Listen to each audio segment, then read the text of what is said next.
Bezras Hashem Yisborach, Erev Shabbos Kodesh, Shabbos Parashat Yitro, Shnas Tov Shion Pei Beis.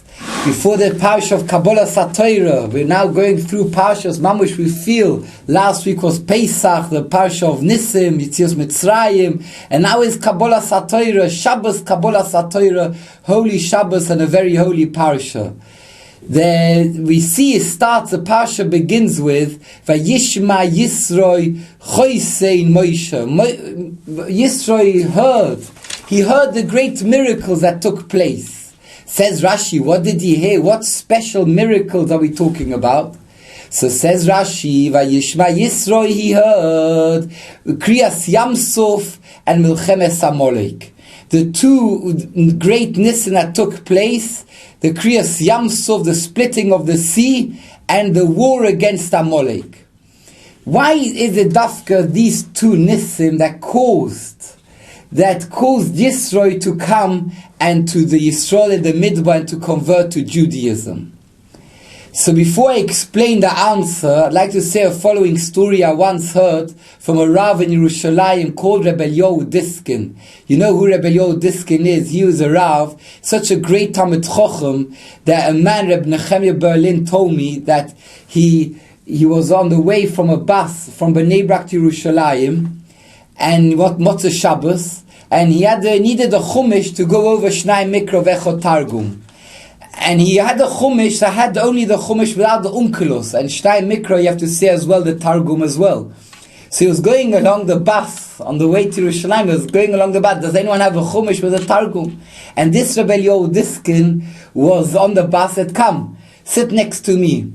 He sat next to him, and Rabbi Diskin told him, Baal Peh, by heart, the whole Unkelus Targum of the entire Parsha on the way from Bnei Brak to Yerushalayim. These are the Yidden we have. We're not going back many years. This is living now in Yerushalayim. So he said the following story.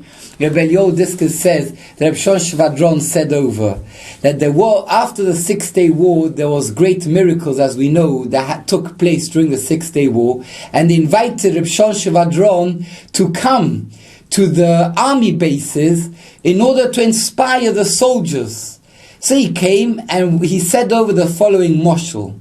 He said there was this man who he bought the rights to be the official photographer of the war, the 6-day war. And in those days, it wasn't like nowadays, everything is filmed, everything is photographed, and immediately you can see pictures of everything that took place. But rather, if you had to get this special permission, a license, and you would join the army, go in the jeeps, all the way up to the north of Israel, and you would enter, you would really put your life in danger, but it was worth it, because you take these pictures, and then later, when you develop it, you can sell the pictures to the newspapers. So that's what he did. He got the permit, he got the license, he traveled with the soldiers. All he had was his camera, and he was mamish endangering his life, going in the front, watching and taking pictures of the soldiers and the war, the combat that was taking place. And he was very, very excited. These pictures, I'm going to sell it for so much money. It's going to be amazing. And then he comes back to Tel Aviv. He gives it in the camera. He gives in the camera in order for them to develop the film. But then they get back to him and they tell him there was no film in the camera, and you forgot to put a film. I remember in those days we needed to put in a film, and we had to wait a few days until it gets developed to come to the shop and we'll buy it. When you would go out of the shop, I remember we had to open it in the shop to be able to see the latest pictures that we took. But they said he didn't put a film inside. So says Reb Shon Shvadron, very often we see great miracles in life. Very often we see tremendous miracles in life. But if there is no film, there's no heart, a lev sheimeyav, there's no heart that listens, they're able to take it to your heart and inspire you, and ultimately to be able to change you a little bit, to bring you closer to Hashem and your avodas Hashem. If there is no film, then all the stories and miracles that we may experience may not affect us in any way. So the same to the idea. Everyone heard Shamu Amimir Gozun, everyone heard Kriyas Yamsuf. But there was one person who had the film, who took it to heart. He took it to heart. Yisro came and he turned it into an action to convert to Judaism. So says the Holy Rabbi Yisro Salanta, this is what Yisro learned from these two stories, Kriyas Yamsuf and Milchemes Amalek. What's these two stories? Because he saw can be the greatest miracle of Kriyas Yamsuf, of splitting of the sea, but there can come a Krirot. It can come a Molek, and a Molek can come and battle Yisrael, and then slowly the whole effect, the whole inspiration becomes cooled off. So he realized, Yisro, if I do not make action, if I do not come and turn it into an action, then I as well will be cooled off from the miracles that I saw. So therefore he came and he converted to Judaism. So we see that can be a Kriyas Yamsuf, but you always have to be careful. It shouldn't come a Molek and cool off this tremendous inspiration that may have become through the splitting of the sea. And this is what Yisro didn't want that he should cool off this effect, the great miracle that he saw, and in the contrary, he turned it into a point that he became and converted to Am Yisrael, and he changed and became to Am Yisrael. He changed his life. He came into join Am Yisrael as a nation. And this is what we learned in this week's parasha, that we continue on to see the idea of Kabbalah Torah. Yisro came and he accepted the Torah. After we accepted the Torah, our whole perspective of the world became a different perspective. The world changed from a hotel to a boot camp, and I would like to explain. If somebody, for example, comes to a hotel, King David's suit, a shiner hotel room, he walks in, and if the bed wasn't made exactly how it should be, he calls up reception, says, hey, what's going on? No one did my bed. And if the bathroom's dirty, Bechlal, he'll call up and complain. If you run a hotel, you will know the complaints that you get from morning to night. Everything has to be tick-tock, they say in everything. Everything has to fit to a T. This is in a hotel. But if a soldier comes to the boot camp and he puts down his bag and then he says, no one made my bed. He goes to his officer, he says, hey, what's this? No one did my bed. What will he get? Get a kick. He says, what do you think? This is a boot camp. This is no hotel. And because you came here to train, you came here, you're going to build, you're going to make from you a soldier, a general, a mighty war warrior. So this is what we learned, that the world, if a person looks at this world like it's a hotel, he'll always complain. This world is a hotel, and he will complain, why is my house not as it should be? Why is the car I'm driving as I in the car? And he goes on in life always complaining, because this is a world we've come to enjoy ourselves, and if this is a final destination, then you have what to complain about. I don't got nowhere else to go. This is a hotel. But after Matan Torah, after Holy Kabbalah Torah, Hashem is telling us, Anoichi Hashem otzisicho me'eretz Mitzrayim mibeis avodim. I took you out from the house of slavery, says the Sfas Emes. What does it mean, the house of slavery? This world is a house of slavery. This world, everyone is a slave. He's running and doing and working. But for what? What in order to bring to? What is it in order to bring to? But Hashem took us out of this world of slavery, and He told us there is still a great, great destination. There's a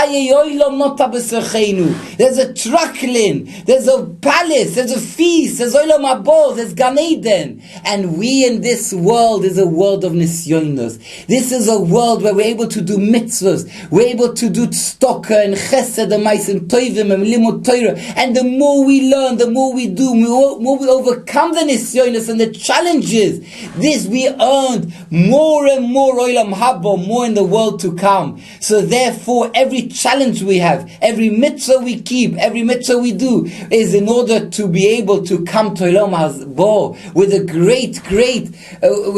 great reward that awaits us in Olam Haba.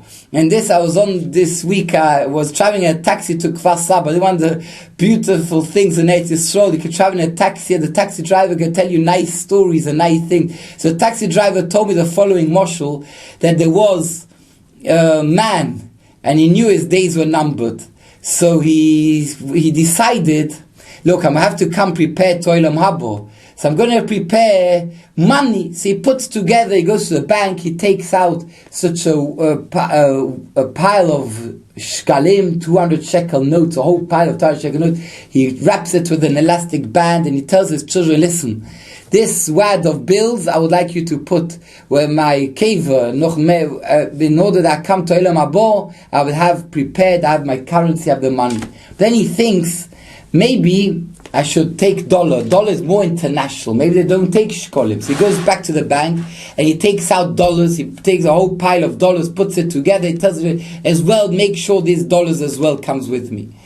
And then maybe the pound sterling, he said, a lira sterling, this is worth a lot of money. I'm going to now take another pile of pounds, British pounds. I'm sure that's going to help me in Gan Eden. So he makes sure he got the three currencies, the shkalim, the dollar, the pounds, and whatever's going to be in Olam Moemes, he's prepared. Then he thinks to himself, maybe they need something with real value. Maybe I should take a diamond. I got a very, very precious diamond, and this has value to it. Maybe they don't bechlal take notes. So he goes into his office, he opens a safe, and he takes this beautiful clear diamond, and he finds a paper on his desk, he wraps up the diamond, and he puts it together with the money. After his nifta, the children put the diamonds and the money and put it inside the kever. He comes to Olam Habo, and the Malach says, you can't, it's not for free. Gan Eden is nicht for bechinam. You can't come, it's not for free. So he says, I'm prepared. Hey, I got dollars. He says, what dollars? What is those dollars? Dollars is nothing. Throw it in the dustbin. It's not worth anything. Pound sterling, lira sterling. No, ze shave. Lord, tizok lapach. Throw it in the garbage.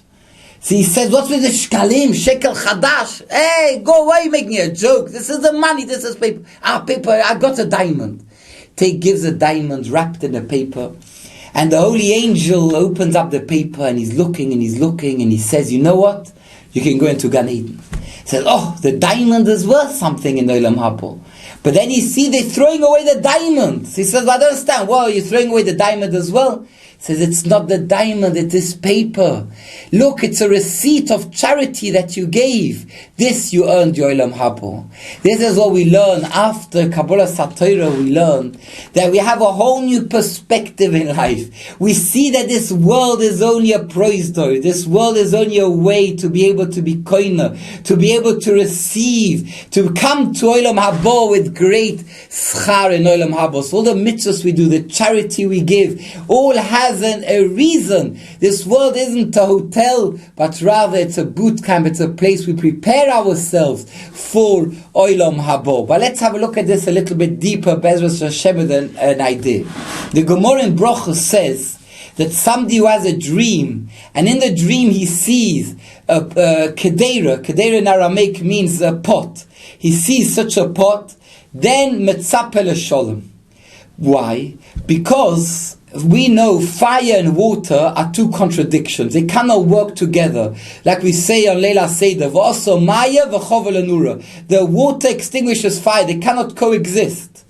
But if you bring a pot, and underneath the pot there's a fire, and in the pot there's water, and the pot divides the two, then the fire heats up the water, and then you're able to cook. One of the greatest necessities what we have is cooking. How does it come? By the fire and water working together. How do they work together? How do you bring peace between fire and water? The pot brings peace between the two. So if somebody says a Gemara in Brochus, if somebody has a dream and he sees a vessel, he sees a pot, a cooking, then he knows that he's going to anticipate peace in his life. So the question is, a person has a neshama. A holy neshama, a person zoicha to neshama. You know where the neshama comes? The Gemara in Chagiga says, just to say, the Gemara in Chagiga says that the neshama, it says, the neshama first has to come, to reach to Olam Elyon, you have to go 7 heavens. And you have to travel 500 years. Going 500 years, you reach the first heaven. Going through the first heaven, another 500 years. Then you just reach the second heaven. Go past the second heaven, another 500 years. Going past this heaven of the second is another 500 years. Then you reach a third. And so forth, there are 7 Rekiim. And Rabbi Dessler explains, what's this idea of 500 years? How do you travel? With a bike, with a car? He explains Rabbi Dessler, it means 500 years of Avodas Hashem.